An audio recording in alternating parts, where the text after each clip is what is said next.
Hello viewers, daily மேக்ஸில் shortcut use பண்ணி இப்படி ஆன்சர் கண்டுபிடிக்கலான்னு பார்த்துட்டு இருக்கோம். இன்றைக்கான ஷார்ட்கட் என்னன்னு பார்க்கலாம். இந்த சம் பாருங்க, 28 1/3%. அந்த சதவீதத்தை இந்த பெர்சன்டேஜ் தான் பின்னங்களாக எழுத சொல்லியிருக்காங்க. இங்கே பெர்சன்டேஜ் கொடுத்து ஒரு நம்பர் கொடுத்துருக்காங்களா, அதை எப்படி பின்னமாக மாற்றி எழுதுறது, அதாவது இந்த பை போட்டு எப்படி எழுதுறது.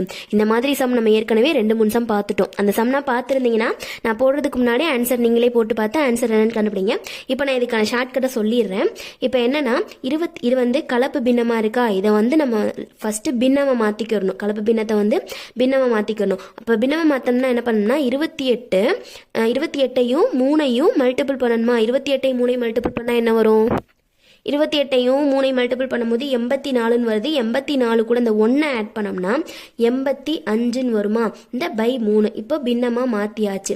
இப்போ இந்த பெர்சன்டேஜும் இருக்கு, 85/3%. இப்போ இந்த பெர்சன்டேஜ் தான் நம்ம வெறும் பின்னமா மாத்த போறோம். என்ன பண்ணணும் அப்படின்னா, இந்த பெர்சன்டேஜை ரிமூவ் பண்றதுக்கு என்ன பண்ணுவோம், கீழே ஒரு 100 ஆட் பண்ணுவோமா, அவ்வளவுதான். இப்போ 85/3 இந்த 100 நமக்கு மல்டிபிளிகேஷனா மாத்தும் போது இங்க வெறும் 100 இருக்கு. 100/1 அர்த்தம். இது தலைகீழா மாறும் போது 1/100 மாறிடும். அவ்வளவுதான். இப்போ இதெல்லாத்தையும் ஷார்ட் பண்ணுவோமா, ஷார்ட் பண்ணோம்னா ஆன்சர் வந்துடும்.